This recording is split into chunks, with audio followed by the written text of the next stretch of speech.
हमें सौगातें मोदी मिली, हमें सौगातें मोदी में ईद की सवैयां नहीं चाहिए, हमें सौगातें मोदी में शिक्षा दे दीजिए, हमें सौगातें मोदी में रोजगार दे दीजिए, हमें सौगातें मोदी के अंदर मोहब्बत दे दीजिए। ये जो गोलियां छातियों पर लगती है ये मारना बंद करा दीजिए, हमें सौगातें मोदी में ये कानून देने का काम कर लीजिए। काशी विश्वनाथ ट्रस्ट है उत्तर प्रदेश के अंदर, उसका अध्यक्ष पदेन अध्यक्ष जिलाधिकारी होता है, लेकिन उसमें एक क्लॉज लिखा हुआ है कि अगर किसी समय कोई जिलाधिकारी मुसलमान होगा तो उससे नीचे का या उससे ऊपर का अधिकारी उसका पदेन चेयरमैन होगा। कि 90% लोग ये नहीं बता पाएंगे मुसलमान के अलावा कि पाकी और नापाकी क्या होती है। इमरान मसूद जी। धन्यवाद अध्यक्ष जी। माननीय सभापति महोदय, बाबा साहेब भीमराव अंबेडकर से लिखे हुए इस संविधान में बाबा साहेब भीमराव अंबेडकर ने हमारे संरक्षण का, देश के अंदर रहने वाले प्रत्येक नागरिक के संरक्षण का वादा किया। बाबा साहेब ने कहा राजनीतिक लोकतंत्र तब तक नहीं टिक सकता जब तक उसके आधार में सामाजिक लोकतंत्र न हो, और सामाजिक लोकतंत्र का अर्थ है एक ऐसी जीवन शैली जो स्वतंत्रता, समानता और बंधुत्व के जीवन के सिद्धांतों के रूप में मान्यता देती है। मान्यवर, वक्फ बिल ला करके जिन्होंने इस वक्फ बिल को ड्राफ्ट किया, मुझे बड़ा ताज्जुब होता है बार बार।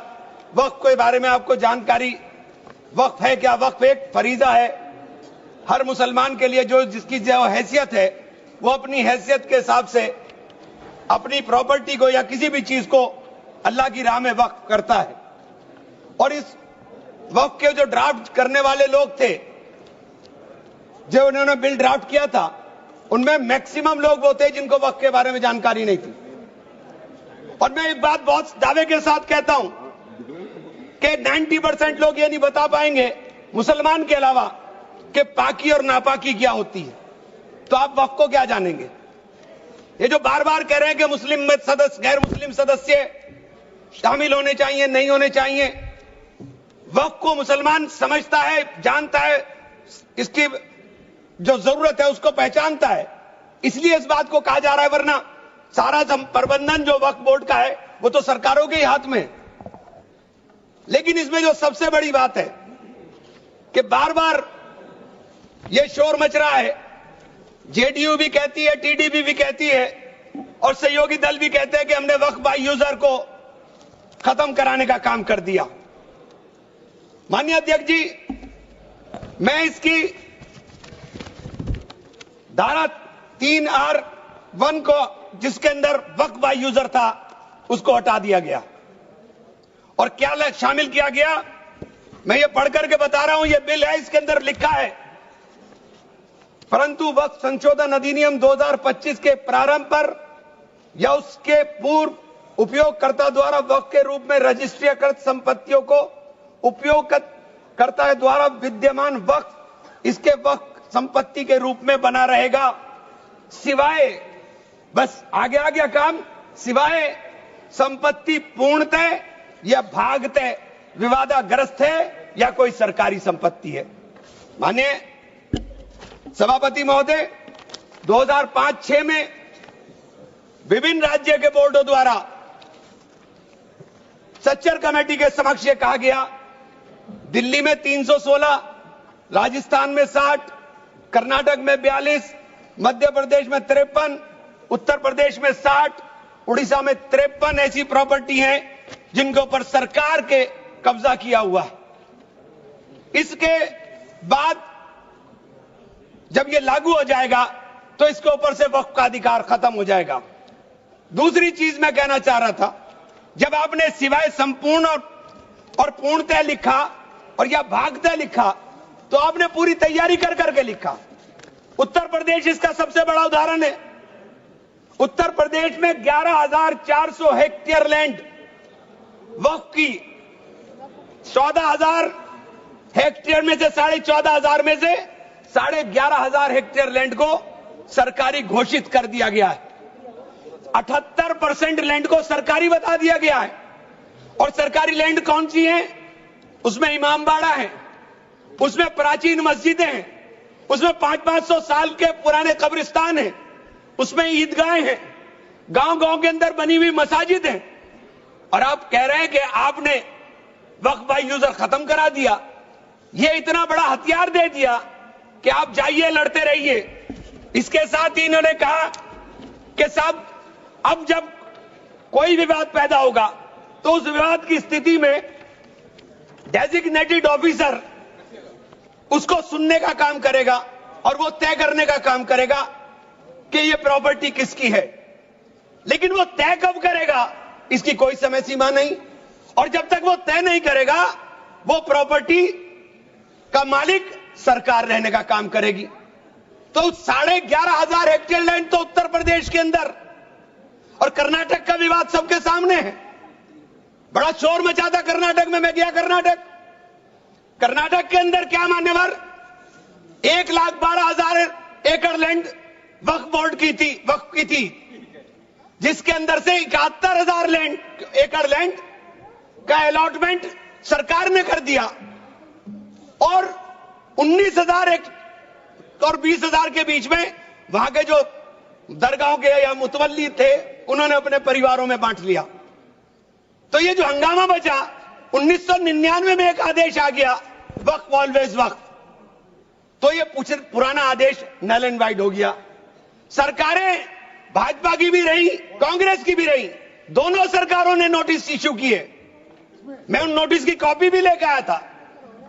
दोनों सरकारों ने नोटिस इश्यू किए, लेकिन जेपीसी ने हंगामा उतरा तो सब हमारे चेयरमैन साहब भी हवाई जहाज लेकर के गए, लेकिन खोदा पाड़ निकली चुईया, वहां कुछ मिला ही नहीं, वहां कुछ नहीं मिला। इसी तरह से कहना चाहता हूं कि ये जो विवाद वाली स्थिति में आपने डेजिग्नेटेड ऑफिसर का प्रावधान किया, लेकिन उसके सामने ये नहीं लिखा कि ये कब तक तय करेगा। और आप बार बार कहते हैं कि साहब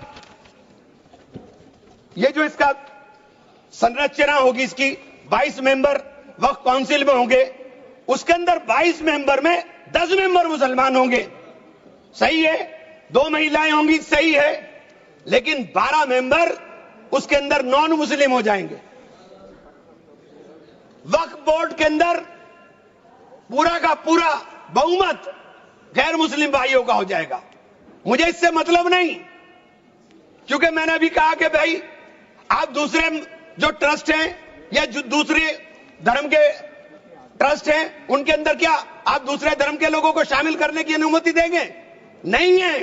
काशी विश्वनाथ ट्रस्ट है उत्तर प्रदेश के अंदर, उसका अध्यक्ष पदेन अध्यक्ष जिलाधिकारी होता है, लेकिन उसमें एक क्लॉज लिखा है कि अगर किसी समय कोई जिलाधिकारी मुसलमान होगा तो उससे नीचे का या उससे ऊपर का अधिकारी उसका पदेन चेयरमैन होगा।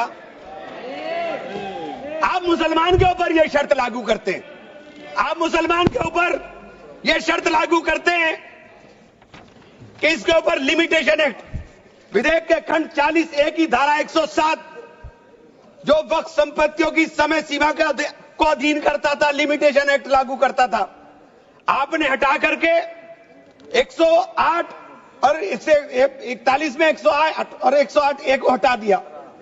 1995 का जो वक्फ अधिनियम है उसकी प्रायज्यता पर रोक लगा दी थी, जिसका अर्थ है कानूनी दावों के समय पाबंदी के बिना आगे बढ़ाया जा सकता है। अब आपने रास्ता खोल दिया वक्फ प्रॉपर्टीज के ऊपर मुकदमों के लिए। जो वक्फ प्रॉपर्टी पर कब्जा बैठ करे हुए लोग हैं, अब वो कब्जा धारक जाकर के एडवर्स पोजेशन का दावा कर सकता है और मालिकाना हक हासिल करने की बात कर सकता है। आपने जो अपराध करने वाले लोग हैं, जो कब्जा करने वाले लोग हैं, वो पहले गैर जमानती हुआ करता था, आपने उसे जमानती कर दिया, आपने उसे अधिकार दे दिया कि तुम कुछ भी करो, तुम्हें जमानत कराने की जरूरत नहीं है। तो आपने तो पूरा का पूरा खुला मैदान उसके सामने खड़ा कर दिया। आपने बार बार कहा कि हम लोग मुसलमानों के हक की बात कर रहे हैं। आप मुझे एक ट्रस्ट बता दीजिए, कोई दूसरा, कोई एक संस्था बता दीजिए जिसके अंदर जो धार्मिक के नाम पर हो और उसके अंदर लिमिटेशन एक्ट ना हो। हमारे ऊपर से हटा रहे हैं, हमारे ऊपर से हटा रहे हैं, बाकी सबको छूट मिलेगी। और ये छूट भी टेम्परेरी है, क्योंकि आपके कानून के जरिए नजर सब समुदाय के जो जमीनें हैं, जो ट्रस्टों के पास पैसा है, उसके ऊपर लगी हुई है। हमारी जमीन, ये बार बार वामसी पोर्टल का जिक्र हो रहा था। वामसी पोर्टल में प्रॉपर्टी 4,90,000 से एकदम मंत्री जी ने, माननीय मंत्री जी ने कहा 7 लाख कुछ चली गई। तो ये प्रॉपर्टी कोई वक्त नहीं की गई किसी ने। ये जो वामसी पोर्टल के ऊपर दर्ज हुई संपत्ति, कब्रिस्तान के अंदर वसूगा, एक प्रॉपर्टी वसूगा, एक प्रॉपर्टी मस्जिद, एक प्रॉपर्टी में कब्र, एक ही प्रॉपर्टी की 3-3, 4-4 बना दी। और आपने बता दिया कि वामसी पोर्टल ने, और 10 साल माने मंत्री जी, 10 साल का बहुत समय होता है। जो काम आप 10 साल में पूरी संपत्तियों का रजिस्ट्रेशन नहीं कर सके, मान्यवर प्लीज, सब प्लीज, आप मान्य नहीं, वामसी पोर्टल पर आपने बार बार 10 साल में काम नहीं कर सके। आप कह रहे हैं कि 6 महीने के अंदर सारी संपत्तियों का रजिस्ट्रेशन करा लेना, और सारी संपत्तियों का अगर रजिस्ट्रेशन नहीं होगा तो वो संपत्तियां वक्फ की नहीं बचेंगी। रजिस्ट्रेशन कौन करेगा? रजिस्ट्रेशन आपके अधिकारी करेंगे। जब 10 साल में नहीं कर सके तो 6 महीने में कैसे करेंगे? और ये पूरी तरीके से संविधान विरोधी कानून है। अनुच्छेद 14, अनुच्छेद 16, अनुच्छेद 26 और अनुच्छेद 25 का सीधे ओवरलैपिंग करने का काम करता है। आपसे अनुरोध है कि माननीय 2 मिनट का समय और दे दें। ये बार बार कहते हैं कि प्रैक्टिसिंग मुस्लिम। आप एक बात बता दीजिए, आप प्रैक्टिसिंग मुस्लिम की बात कर रहे हैं, आप किस तरह तय करेंगे कौन प्रैक्टिसिंग मुस्लिम है? ये कौन बताएगा कि आपकी क्या परिभाषा है प्रैक्टिसिंग मुस्लिम की? सारे मुसलमान 5 वक्त नमाज नहीं पढ़ते, सारे मुसलमान रोजा भी नहीं रखते, और उसका पैमाना क्या होगा कि वो मुसलमान है कि नहीं है? तो ये आपने रास्ते इस तरह खोल करके ये सीधे जो संविधान के अंदर हमारी धारा 14 में अधिकार है, उसके ऊपर आपने अतिक्रमण करने का काम कर दिया। मैं आप लोग एक माननीय चेन्नप्पा रेड्डी के एक कथन को जरूर कहना चाहूंगा।